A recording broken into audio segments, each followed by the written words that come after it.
Care taker government जो है वो बहुत से ऐसे काम कर रही है जो अदरवाइज होना तो जो इलेक्टेड या मुंतखब गवर्नमेंट है उनको करने चाहिए। और एक जो काम वो करना चाहते हैं वो है एफबीआर की रीस्ट्रक्चरिंग। पहले भी हमने जिक्र किया था कि एफबीआर में इस्लाहात के लिए कोशिश हो रही है, लेकिन लगता यह है कि काफ़ी उसमें रुकावट है।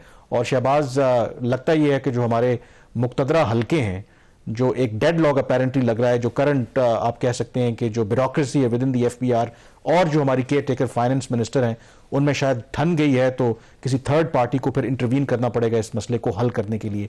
Do you see any chances के things can be worked out? Kamran, intervention करनी पड़ेगी नहीं, इंटरवेंशन हो चुकी है, हो चुकी। आज मुलाकात हो गई है। ओके, ठीक है, रावलपिंडी में दोनों पार्टीज को बुलाया गया, उनको बिठाया गया, जो मेरे जराए बता रहे हैं उनको बिठा के समझाया गया कि ये काम ऐसे करना है, तो आप बराह मेहरबानी ये काम कर दीजिए।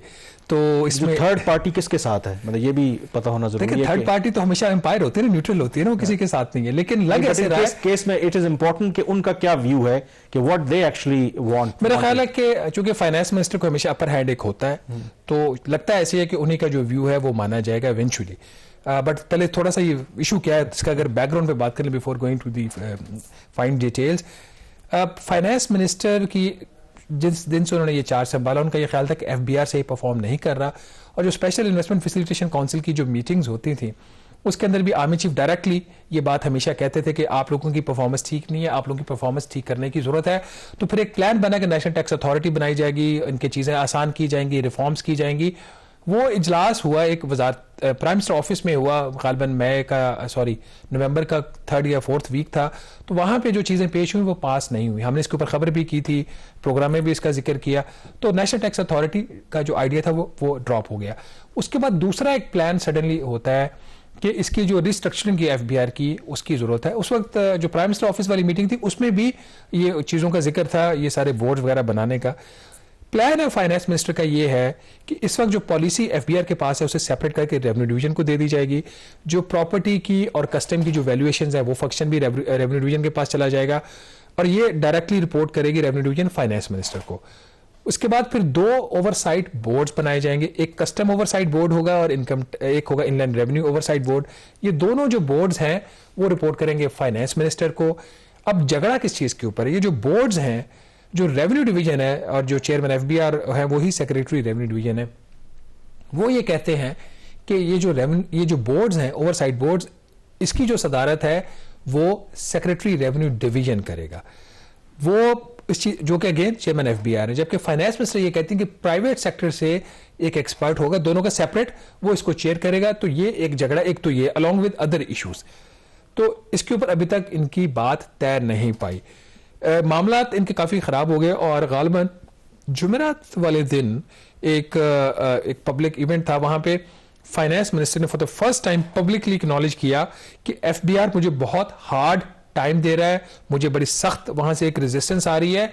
और उन्होंने कहा कि अभी तक तो मैं इसको बर्दाश्त कर रही हूँ, लेकिन जब मेरी बर्दाश्त ये चीज़ बाहर हो गई तो फिर मुझे पता है कहाँ जाना है। तो फिर जहाँ उन्होंने जाना था वहाँ पर आज वो चली गई। तो और उसके साथ वो भी गए, बाकी भी एफबीआर के लोग भी वहाँ पर गए। तो उनको जो मेरी इत्तला है, उनको वहां से ये इंस्ट्रक्शंस हैं कि जो भी आपके मसले मसाइल हैं, क्योंकि ये जो मसाइल थे इनकी वजह से जो एक समरी बननी थी, जो एसआईएफसी का फैसला था, एसआईएफसी का फैसला ये था कि जो फाइनेंस मिनिस्टर का प्लान है असूली तौर पर उसकी मंजूरी आप एक इंटर मिनिस्ट्रियल कमेटी में ले जाए और वहां से इसकी नोक जो पलक आपने दुरुस्त करनी है वहां से करवाएं। जो इंटर मिनिस्ट्रियल कमेटी थी उसके अंदर भी डाइजेंटिक व्यू थे। जो मेरे जरा ये बता रहे हैं कि इंटर मिनिस्ट्रियल कमेटी का भी ये ख्याल था कि इंडिपेंडेंट कोई बंदा जो एक्सपर्ट है वो इन बोर्ड्स को चेयर नहीं कर सकता, ये मामला सेक्रेटरी रेवेन्यू डिवीजन के पास ही रहने चाहिए। लेकिन वहां पे भी उसके मिनट इशू नहीं हुए, वो झगड़ा बरकरार रहा। तो उसके बाद फिर जब ये इनको इतनी अपोजिशन आई, रेजिस्टेंस आई, तो चेयरमैन एफबीआर भी पब्लिकली उन्होंने स्टेटमेंट दे दी कि इसमें 1000 तरामीम करने की जरूरत है, तो हम ये तरामीम इस स्टेज के ऊपर नहीं कर सकते, इसमें टाइम लगेगा।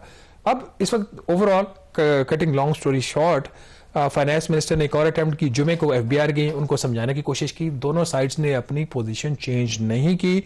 हतमी तौर पर फिर ये चीज़ हुई कि फिर मामला फिर मिलिट्री की कोर्ट में जाएगा। तो फिर मिलिट्री की कोर्ट में मामला गया, जो जराए बता रहे हैं, और वहां से इनको ये इंस्ट्रक्शंस आई हैं कि आप अपने मामला ठीक करें और जो समरी अभी तक सेक्रेटरी रेवेन्यू डिवीजन ने रोकी हुई है उसको आप मूव करें। लेकिन कुछ जो जराए बता रहे कुछ ऐसी बातें हैं जो सेक्रेटरी रेवेन्यू डिवीजन की भी मानेंगी। अब इसकी जो फाइन डिटेल्स हैं वो मेरा ख्याल अगले हफ्ते तक इसकी पता चलेगी। लेकिन इसमें आई थिंक जो भी है, जो इंपॉर्टेंट बात यहाँ पे है कि ये है तो ये केयर टेकर गवर्नमेंट, ठीक है, अच्छी बात है अगर फाइनेंस मिनिस्टर जो है वो चाहती हैं कि एफबीआर के अंदर इस्लाहात हो, रीस्ट्रक्चरिंग हो, लेकिन अगर उस तरह से नहीं हो पा रही और टाइम कम है और इतना बड़ा ये इशू है, तो मेरा ख्याल है थर्ड पार्टी को भी और बाकियों को भी ये सोचना चाहिए कि कुछ दिन है, अगली गवर्नमेंट आ रही है, तो let them give a chance कि हो सकता है कि they would come up with a better proposal और उनका काम होना चाहिए। क्योंकि आफ्टर ऑल जो भी हो, जैसी भी हमारे यहाँ एक सिस्टम है, रिस्पॉन्सिबल तो वो होंगे ना जो इलेक्टेड गवर्नमेंट आएगी, क्योंकि ये जो भी फैसले करते हैं उसकी जो इम्प्लीकेशंस हैं वो तो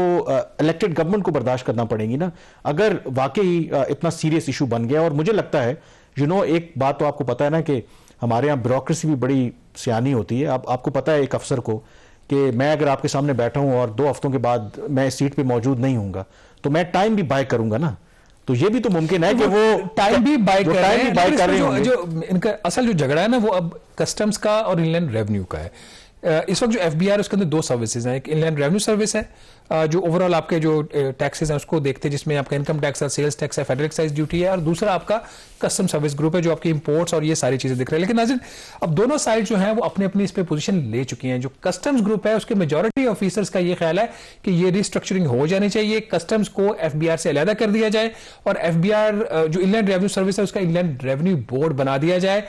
मामला मिलिट्री कोर्ट में गया, वहां पे भी लग ये रहा है कि बात यही तय पा रही है कि कस्टम का बोर्ड सेपरेट बनेगा और इनलैंड रेवेन्यू का बोर्ड जो है वो सेपरेट बनेगा।